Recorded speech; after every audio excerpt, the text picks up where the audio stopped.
Assalamualaikum warahmatullahi wabarakatuh. Perkenalkan, nama saya Tria Nuraini, kelas manajemen 22A dengan NPM 22411037. Di sini saya akan menjelaskan tentang pengantar manajemen sumber daya manusia. Pengertian dari manajemen sumber daya manusia merupakan salah satu upaya yang dilakukan oleh perusahaan untuk mengatur sumber daya manusianya. Sumber daya ini diarahkan untuk mencapai tujuan perusahaan yang telah ditetapkan sebelumnya. Lalu fungsi-fungsi dari manajemen sumber daya manusia, yang pertama ada perencanaan.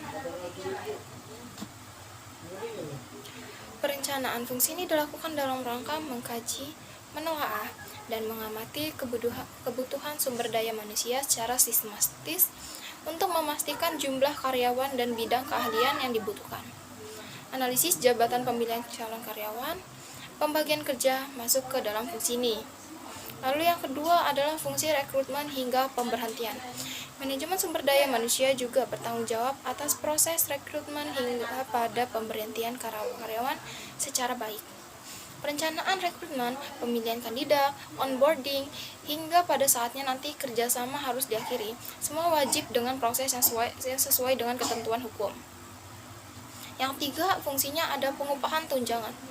Upah kepada karyawan dikatakan berhasil jika didasarkan pada keadilan dan kewajaran, keseimbangan antara upah yang dibayarkan dengan pekerjaan yang berbeda dalam satu perusahaan. Pembayaran upah yang adil dan wajar kepada karyawan atau pegawai yang berada dalam jabatan yang benar-benar sama dalam satu perusahaan. Yang keempat adalah penilaian kinerja dan pengembangan karir. Melakukan penilaian kerja secara berkala berguna untuk mengetahui sejauh mana kemampuan karyawan sudah berkembang.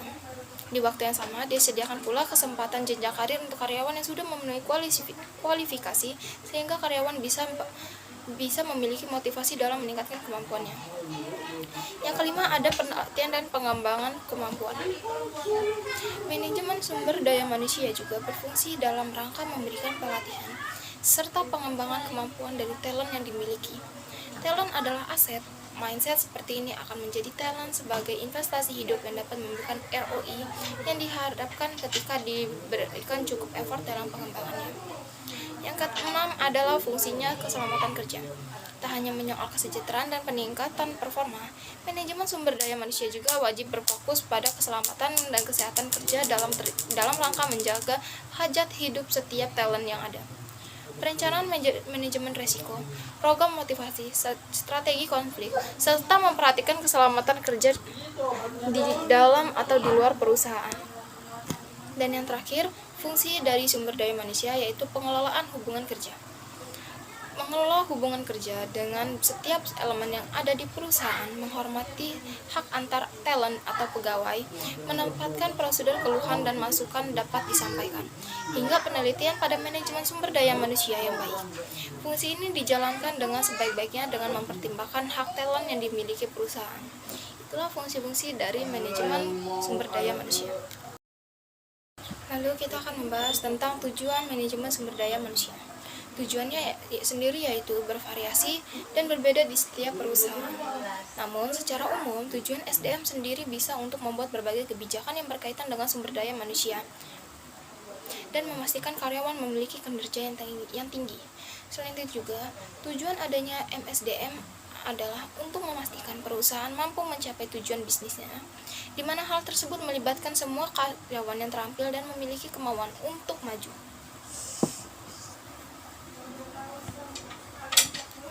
Tujuan lainnya dari manajemen sumber daya manusia yaitu yang pertama merencanakan sistem kerja efektif, di mana hal tersebut meliputi perekrutan, seleksi karyawan, sistem penggajian, serta pengembangan dan pelatihan karyawan.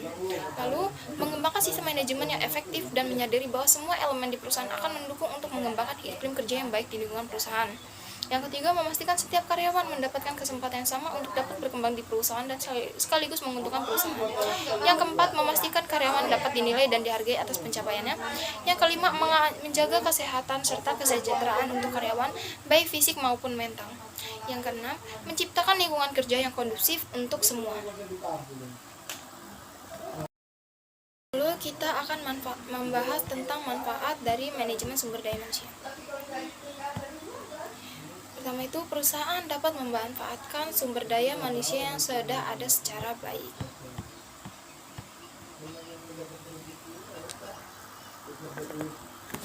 Yang dimaksud adalah pengelolaan sumber daya manusia. Perusahaan harus memperhatikan kekuatan dan kelemahan perusahaan, seperti jumlah karyawan yang tersedia, masa kerja, pengetahuan dan keterampilan, bakat yang akan dikembangkan, dan minat perusahaan karyawan yang bersangkutan. Yang kedua, produktivitas dari karyawan yang sudah ada semakin meningkat. Manajemen sumber daya manusia yang baik tentu akan proporsionalitas dalam menempatkan formasi karyawan. Terlalu banyak karyawan juga tidak baik untuk perusahaan dan bisa berdampak penurunan semangat karyawan. Kekurangan karyawan juga tidak baik untuk perusahaan, akan mengakibatkan pekerjaan terhambat, jadi harus tepat. Yang ketiga adalah penentuan kebutuhan tenaga kerja atau karyawan.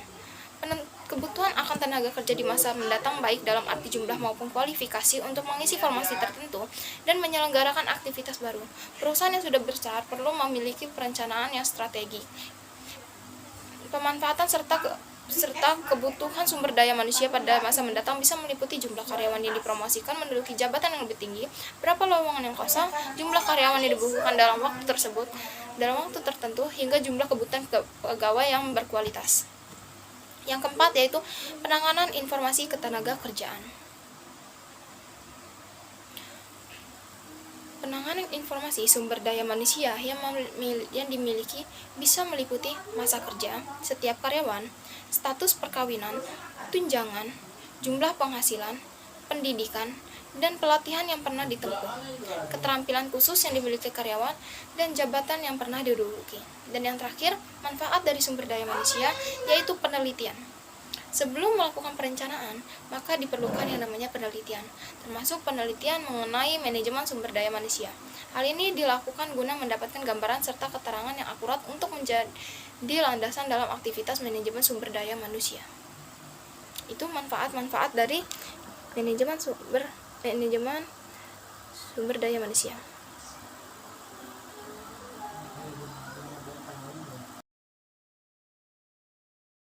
Membahas tentang manajemen sumber daya manusia strategik. Pengertiannya, manajemen sumber daya manusia strategis adalah proses yang melibatkan penggunaan pendekatan menyeluruh untuk mengembangkan strategi sumber daya manusia yang berintegrasi secara vertikal dengan strategi bisnis dan horizontal dengan satu sama lain. Strategi ini menentukan orientasi dan rencana yang berkaitan dengan pertimbangan organisasi secara keseluruhan seperti efektivitas organisasi dan manajemen sumber daya manusia seperti sumber daya, pembelajaran dan pengembangan, penghargaan, dan hubungan karyawan. Itu pengertian dari manajemen sumber daya manusia strategik. Lalu lingkungan dalam manajemen sumber daya manusia. Untuk lingkungan eksternalnya, yang pertama itu ada ekonomi, yang kedua itu ada teknologi, yang ketiga ada politik dan hukum, yang kelima ada sosial budaya, yang keenam ada pasar tenaga kerja, yang ketujuh ada pesaing, kedelapan ada pelanggan, yang kesembilan ada demografi, yang ke-10 ada pemilik perusahaan, yang ke-11 ada serikat pekerja. Jadi lingkungan manajemen sumber daya manusia, yaitu lingkungan eksternalnya itu bisa meliputi ekonomi, teknologi, politik, sosial, dan segala hal karena sumber daya manusia ini bukan hanya tentang karyawan saja, tapi terkait dengan eksternalnya, seperti kita namanya menjual sebuah barang, kita harus melihat sumber daya manusia eksternalnya. Kita bisa harus memperhatikan ekonominya. Jadi target pasar kita itu siapa, teknologi apa yang digunakan, tentu pesaing, pelanggan yang perlu dilakuin, terus pemilik perusahaan juga dan serta serikat pekerja juga diperlukan dalam lingkungan manajemen sumber daya manusia agar terjalinnya hubungan yang baik. Baik, cukup sekian yang dapat saya sampaikan terkait tentang pengantar manajemen sumber daya manusia. Kurang lebihnya saya mohon maaf. Saya akhiri. Wassalamualaikum warahmatullahi wabarakatuh.